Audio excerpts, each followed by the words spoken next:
क्या हो अगर बॉलीवुड जो है वो धूम 4 में पवन सिंह और खेसारी लाल यादव को लीड एक्टर्स के तौर पर कास्ट कर लेते।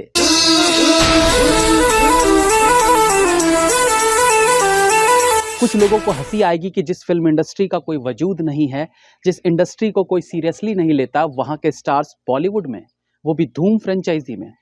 आज इसी पर चर्चा हो जाए कि आखिर इन दोनों को लेकर धूम जैसी सीरीज बनाना घाटे का नहीं बल्कि फायदे का सौदा हो सकता था।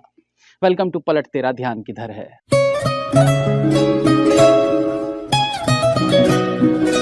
पिछले कई दिनों से धूम 4 को लेकर बातें हो रही थी कि इस बार इसमें कौन सा एक्टर कास्ट किया जाएगा। अब इसमें बहुत से क्रिएटर्स फेक वीडियो बना के गलत जानकारी देते रहे कि इस बार फलाना एक्टर लिया जाएगा, फलाना एक्टर लिया जाएगा, बट अब चीजें क्लियर हो गई हैं। धूम 4 में इस बार नजर आएंगे रणबीर कपूर। धूम 4 की कहानी का पिछले पार्ट से कोई लेना देना नहीं रहेगा। इस बार रिबूट कहानी प्रेजेंट की जाएगी, मतलब फ्रेश कहानी, नया चोर नई पुलिस। खास बात यह है कि इस बार अभिषेक बच्चन और उदय चोपड़ा भी फिल्म का हिस्सा नहीं होंगे। उदय चोपड़ा तो अब इतने ज्यादा मोटे हो चुके हैं कि उन्हें वैसे भी कास्ट करना नामुमकिन था। तो इस बार का नया चोर है रणबीर कपूर। इससे पहले कि हम खेसारी लाल यादव और पवन सिंह पर आए, धूम सीरीज पर थोड़ी बात कर लेते हैं। सही पूछे तो धूम के पहले पार्ट में एक फ्रेशनेस थी, एक नया बॉलीवुड टाइप का कंसेप्ट था। ऑफ कोर्स अभिषेक बच्चन इस फिल्म से पहली बार लाइमलाइट में आए और जॉन अब्राहम नेगेटिव भूमिका में। पहली बार पता चला कि उदय चोपड़ा में कुछ और भी एक्टिंग स्किल्स हैं। इसके बाद सेकंड पार्ट में भले वो फ्रेशनेस नहीं दिखाई दी, लेकिन नई टेक्नोलॉजीज, नए तरह की चोरियों का स्टाइल और ऋतिक रोशन और ऐश्वर्या राय ने फिल्म में जान डाल दी और सेकंड पार्ट भी अच्छा निकल गया।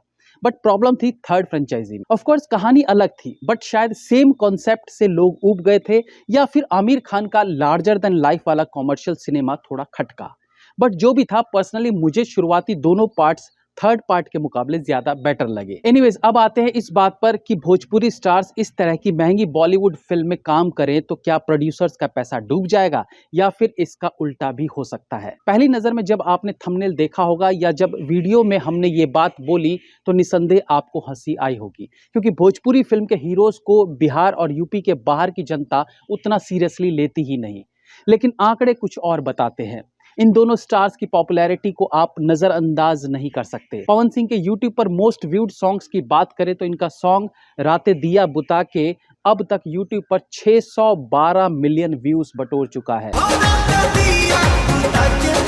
ये वो नंबर है जो अच्छे अच्छे वीडियो को नहीं मिल पाते, बड़े बड़े स्टार्स वाली फिल्मों को नहीं मिल पाते। ये गीत उनकी पॉपुलैरिटी का एक लैंडमार्क है जिससे उन्हें पहचाना जाता है। इसके अलावा छलकती हमारी जवनिया सॉन्ग को 545 मिलियन व्यूज, तो वहीं इनका सॉन्ग पियर फराक, लाल घाघरा और तू लगावे लू जब लिपस्टिक सॉन्ग को भी 400 मिलियन 500 मिलियन व्यूज मिलते रहे हैं। लाल घाघरा, पियर फराक और लिपस्टिक, मतलब पवन सिंह लड़कियों के कपड़ों और श्रृंगार का कितना ध्यान रखते हैं अपने गानों में। उनके मिलियन व्यूज वाले गानों की लिस्ट बहुत लंबी है। बट हाल ही में स्त्री 2 के सॉन्ग से जो धमाल उन्होंने मचाया है वो अनबिलीवेबल है। इस फिल्म की सफलता में इस सॉन्ग का एक बड़ा योगदान है, जिसको भले कैलकुलेट करके ना बताया जा सके, बट इनकी फैन फॉलोइंग के कारण स्त्री 2 की कमाई में बड़ा इजाफा जरूर हुआ है। दिल्ली, यूपी और बाकी जिन क्षेत्रों में यहाँ के लोग रहते हैं, उन्होंने केवल पवन सिंह के गीत के कारण स्त्री 2 फिल्म को देखा है। अरे 3 बार बोल दिया। बाकी तू लगावे लू जब लिपस्टिक गाना तो उनकी पहचान है, और शायद ये पहला गाना था जो बिहार से बाहर निकलकर हर राज्य की शादियों और पार्टियों में डीजे पर बजना शुरू हो गया था। इतना ही नहीं, बल्कि ये गाना विदेशों में भी धूम मचा चुका है। गेंदा फूल का भोजपुरी रीमेक हो या उठी मोहब्बत की सॉन्ग का भोजपुरी वर्जन हो, उनकी आवाज में इन सभी गीतों ने नए कीर्तिमान स्थापित किए हैं। पवन सिंह ने सोनू निगम के साथ भी छठ गीत गाया, लेकिन फिर भी उनके इंडिविजुअल गीतों को ज्यादा व्यूज मिले हैं, जो अगेन ये दिखाता है कि उनकी अपनी fan following Bollywood actors, singer से कहीं ज्यादा है। कि चला भौजी हाली हाली, सूरज देखा। बाकी जो अश्लीलता वगैरह का इल्जाम इस इंडस्ट्री पर अक्सर लगता रहता है, उससे कोई भी अछूता नहीं रहा है, बट इससे इनका फेम कम नहीं हो जाता। इनकी हालिया फिल्म सूर्यवंशम ने रिकॉर्ड तोड़ रखे हैं, और ऐसी कई इनकी फिल्में हैं जिन्होंने थिएटर्स में 100 दिन पूरे किए हैं। सोचिए, आज के ज़माने में जहां बॉलीवुड फिल्में एक सप्ताह थिएटर में नहीं चल पा रही हैं, इनकी फिल्में 100 दिन भी पूरा कर रही हैं। बल्कि अब भोजपुरी फिल्में पीवीआर्स में भी रिलीज हो रही हैं। तो ऐसा नहीं है कि अब सिंगल थिएटर की मोहताज रह गई हैं।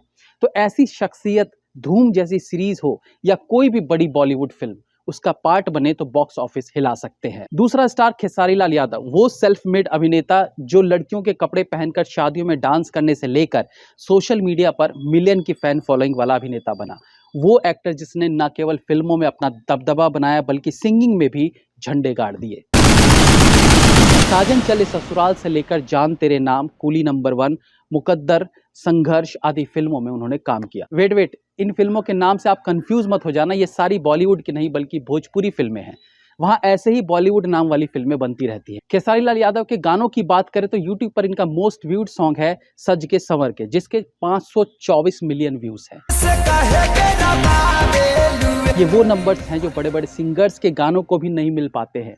2016 में रिलीज बॉलीवुड फिल्म ग्लोबल बाबा में उन्होंने गीत गाया था जिस पर पंकज त्रिपाठी का डांस भी देखने को मिला है।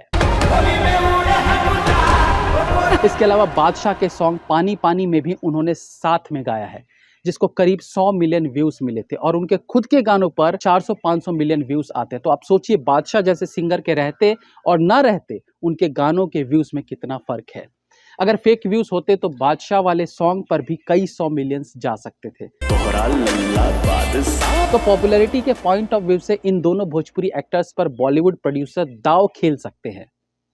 रही बात भोजपुरी एक्टिंग और बॉलीवुड एक्टिंग की, तो ऑफ कोर्स ये लोग अच्छे एक्टर्स हैं, बट भोजपुरी में ऑडियंस जिस तरह की एक्टिंग देखना चाहती है ये वैसी ही एक्टिंग करते हैं। लेकिन प्रतिभा तो है इनमें, इन्हें सही किरदार मिल जाए तो उसमें वो जान ला सकते हैं। फॉर एग्जाम्पल दिनेश लाल यादव जो भोजपुरी स्टार हैं, लेकिन जब उन्होंने हंसल मेहता की वेब सीरीज स्कैम 2003 में काम किया तो वो एक अलग तरह के कलाकार दिखाई दिए। तो डिपेंड्स कि डायरेक्टर इनसे कैसे काम निकलवाता है, बट ऑफ कोर्स इनको लेकर फिल्म बनाना घाटे का सौदा नहीं होगा और दर्शकों के लिए भी ये किसी सरप्राइज जैसा होगा। इमेजिन कीजिए पवन सिंह और खेसारी लाल यादव इन धूम 4।